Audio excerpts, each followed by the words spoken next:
పాకిస్తాన్తో war decide అయింది.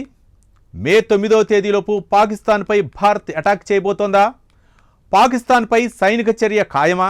అంటే ఢిల్లీలో జరుగుతున్న వరుస సమావేశాలు ఇదే సంకేతాన్ని ఇస్తున్నాయి.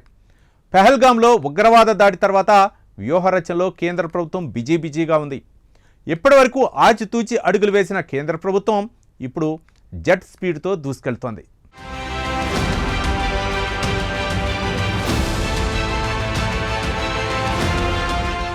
పహల్గాం దాడి తర్వాత పాకిస్తాన్తో ఉద్రిక్తత మధ్య భారత సైన్యం బలం మరింత పెరిగింది.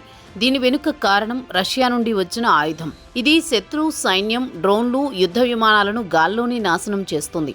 ఇగ్లా-ఎస్ క్షిపణిని రష్యా నుండి భారత సైన్యానికి అందించారు. పాక్పై సైనిక చర్య తప్పదా? ఇందుకు సన్నాహాలు జరుగుతున్నాయా అంటే తాజా పరిణామాల్ని విశ్లేషిస్తోన్న రక్షణ రంగ నిపుణులు అవునని అంటున్నారు. యుద్ధం తప్పకపోతే అందుకు పూర్తిగా సిద్ధమైంది భారత్. త్రివిధ దళాల వరుస విన్యాసాలతో పాక్ వెన్నులో వణుకు పుట్టిస్తోంది. అలాగే మే 9న రష్యాలో విక్టరీ పరేడ్కి ప్రపంచవ్యాప్తంగా పలు దేశాధినేతలు, సైనిక బలగాలు హాజరవుతున్నాయి. ఆ ఈవెంట్కి వెళ్లాల్సిన ప్రధాని మోదీ, రక్షణ శాఖ మంత్రి రాజ్నాథ్ సింగ్ తమ పర్యటనను రద్దు చేసుకున్నారు.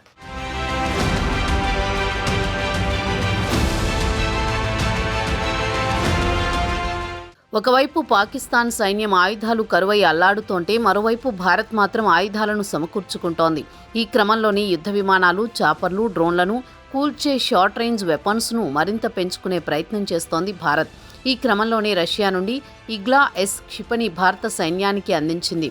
ఇది వైమానిక రక్షణ వ్యవస్థలను సరిహద్దు ప్రాంతాల్లో వేగవంతమైన, ఖచ్చితమైన వైమానిక రక్షణ కోసం ప్రత్యేకంగా మోహరిస్తున్నారు. ఇగ్లా-ఎస్ అనేది ఒక మ్యాన్ ప్యాడ్స్ అంటే man portable air defence system. దీన్ని సైనికులు తమ భుజాలపై ఉంచుకుని కాల్చవచ్చు. ఇది ఆకాశంలో స్వల్ప శ్రేణి లక్ష్యాలను కూల్చివేసేందుకు ఉపయోగించడం జరుగుతుంది. గత కొన్ని దశాబ్దాలుగా భారతదేశ సాయుధ దళాలు రష్యాకు చెందిన ఈ ఇగ్లా క్షిపణిని ఉపయోగిస్తున్నాయి. కానీ ఇప్పుడు ఇవి చాలా పాతవయ్యాయి. ఈ నేపథ్యంలో అత్యాధునిక ఆయుధాలను భారతదేశ భద్రతా అవసరాలు వేగంగా మారుతున్న తరుణంలో డ్రోన్ దాడులు, సరిహద్దు వైమానిక ముప్పులను ఎదుర్కోవడానికి సంసిద్ధత అత్యంత ప్రాముఖ్యత సంతరించుకుంది. ఇగ్లా-ఎస్ మోహరింపుతో భారత సైన్యం ఇప్పుడు వేగంగా స్పందించే సామర్థ్యాన్ని పొందింది. పరిమిత వనరులు ఉన్నప్పటికీ ప్రధాన ముప్పులను నివారించే వ్యూహాలను సాధ్యమయ్యాయి.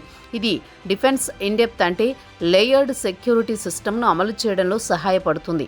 ఈ క్షిపణి వ్యవస్థను మోహరించడం వల్ల పాకిస్తాన్ పశ్చిమ సరిహద్దుపై సైనిక ఒత్తిడి మరింత బలపడింది. ఇది కాకుండా చైనా డ్రోన్ నిఘా కార్యకలాపాలకు ప్రతిస్పందనగా ఇది ఒక వ్యూహాత్మక అడుగు కూడా.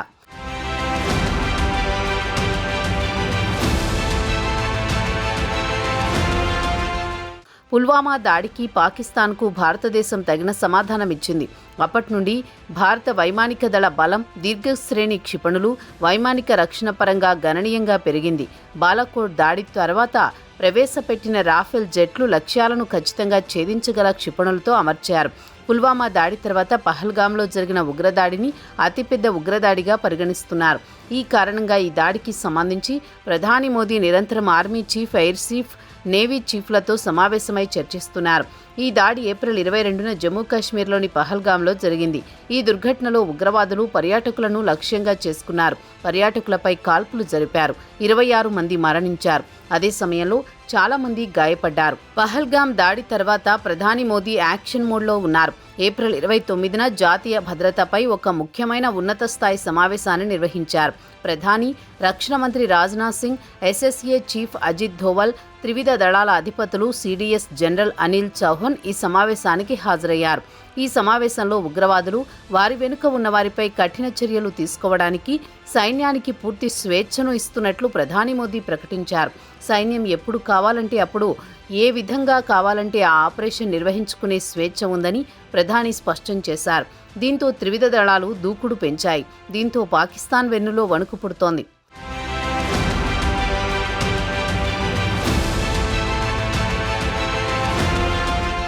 పాకిస్తాన్ ప్రస్తుతం తీవ్రమైన ఆయుధ సంక్షోభాన్ని ఎదుర్కొంటోంది. బెదిరింపులు ఇస్తోన్న పాకిస్తాన్ దగ్గర 4 రోజులకు సరిపడే మందుగుండు సామాగ్రి మాత్రమే మిగిలి ఉన్నట్టు సమాచారం. ఆర్థిక సంక్షోభం కారణంగా సైన్యం చమురు, రేషన్లను తగ్గించాల్సి వచ్చింది. భారతదేశాన్ని సవాలు చేస్తోన్న పాకిస్తాన్ సైనిక సంసిద్ధతపై తీవ్రమైన ప్రశ్నలు తలెత్తుతున్నాయి. అయితే భారతదేశ సైనిక శక్తి ముందు పాకిస్తాన్ సత్తా జుజుబి అంటున్నారు నిపుణులు. యుద్ధం అంటే ఓ ఎగేసుకుని పడిపోవడం కాదు, సైనిక శక్తి ఉందని విర్రవేగడం కాదు, అణుబాంబులున్నాయని బీంకాలు పోవడం కాదు, ఆ పాకిస్తాన్లా మేకపోతు గాంభీర్యం ప్రదర్శించడం కాదు. యుద్ధం అంటే శత్రువు గుండెల్లో నిద్రపోవడం, వార్ సైరన్ మోగించకుండానే ప్రత్యర్థి దేశంలో భయం తాలూకా సంకేతాలు పంపించడం. ఇప్పుడు భారత్ ఇదే స్ట్రాటజీతో పాకిస్తాన్కు కంటి మీద కునుకు లేకుండా చేస్తోంది. టన్నుల కొద్దీ భయాన్ని పాకిస్తాన్కు పరిచయం చేస్తోంది. మోదీ సర్కార్ స్ట్రాటజీస్కు పాకిస్తాన్ విలవిలలాడుతోంది.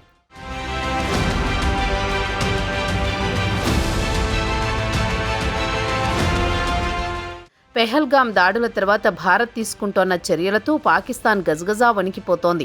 భారత సైనిక చర్యకు దిగలేదు, కానీ పాకిస్తాన్ను పరుగులు పెట్టిస్తోంది. వార్ బెల్ కొట్టలేదు, కానీ స్కూల్ బెల్ కొట్టగానే పిల్లకాయలు తమ ఇళ్లకు పరుగులు పెట్టినట్టుగా పాకిస్తాన్ సైన్యంలో చాలామంది విదేశాలకు పారిపోతున్నారు. భారత్ స్ట్రాటజీస్ అర్థం కాక పాక్ తల పట్టుకుంటోంది. యుద్ధంపై భారత్ ఎలాంటి టైం లైన్ ఇవ్వలేదు, కానీ పాకిస్తానే 24 గంటలు, 36 గంటలు, 48 గంటలు అంటూ గంటలు లెక్కపెడుతూ భారత్ దాడిని ఊహించుకుంటూ నిద్రలేని రాత్రులు గడుపుతోంది. ఇది కదా భారత్, అది కదా భయం అంటే పాకిస్తాన్. జమ్మూ కశ్మీర్లో పహల్గాంలో ఉగ్రవాద్ దాడి జరిగినప్పటి నుండి పాకిస్తాన్ పరిస్థితి దారుణంగా ఉంది. భారతదేశాన్ని సవాలు చేస్తోన్న పాకిస్తాన్ స్వయంగా వీధుల్లోకి వచ్చింది. ఎందుకంటే పాకిస్తాన్ ప్రస్తుతం మందుగుండు సామాగ్రి కొరతను ఎదుర్కొంటోంది. యుద్ధం గురించి మాట్లాడుతున్న పాకిస్తాన్ దగ్గర ఇంకా 96 గంటల మందుగుండు సామాగ్రి మాత్రమే మిగిలి ఉంది. అందువంటి పరిస్థితుల్లో భారతదేశంలో యుద్ధం జరిగితే పాకిస్తాన్ 4 రోజులు మాత్రమే భారతదేశాన్ని ఎదుర్కోగలదంటున్నారు నిపుణులు.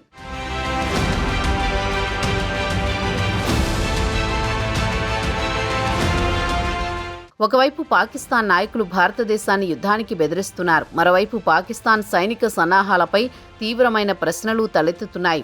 ఎందుకంటే పాకిస్తాన్ తన ఫిరంగీ దళంతో మందుగుండు సామాగ్రి కొరతను ఎదుర్కొంటోంది.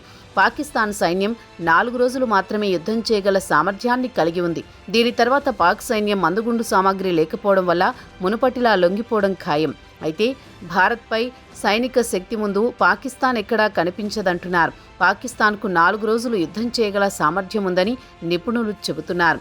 పాకిస్తాన్ సైన్యం మందుగుండు సామాగ్రి కొరతను ఎదుర్కొంటోంది.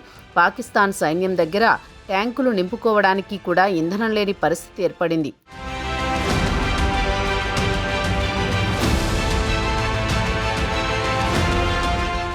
మరోవైపు పాకిస్తాన్ పేదరికం గురించి ప్రపంచం మొత్తానికి తెలిసిందే. పాకిస్తాన్ అప్పుడప్పుడు సహాయం కోసం అర్థిస్తోన్న తీరు చూస్తుంటే ఈ సమయంలో కూడా పాకిస్తాన్ పరిస్థితి విషమంగా ఉంది.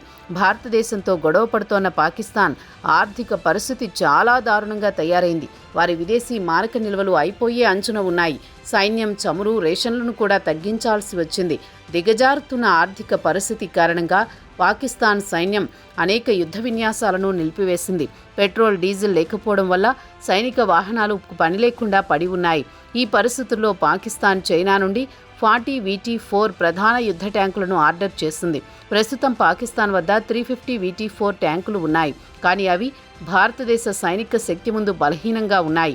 భారత సైన్యం వద్ద 1000 కంటే ఎక్కువ T-90 ట్యాంకులు, T-72 మరియు స్వదేశీ అర్జున్ ట్యాంకులు ఉన్నాయని, ఇవి ఏ భూ యుద్ధంలోనైనా పాకిస్తాన్ను ఓడించగలవని నిపుణులు స్పష్టం చేస్తున్నారు.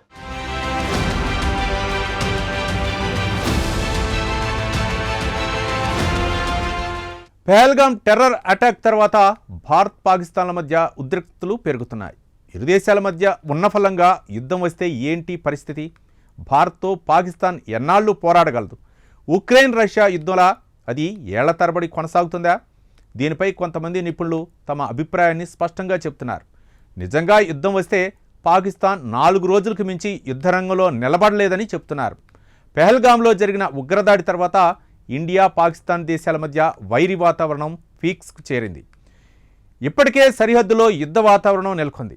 ఎప్పుడు ఏ క్షణంలో ఏం జరుగుతుందో తెలియని పరిస్థితి ఉంది. పాకిస్తాన్ కయ్యానికి కాలు దూవుతుంటే భారత్ యుద్ధానికి సన్నద్ధమైంది.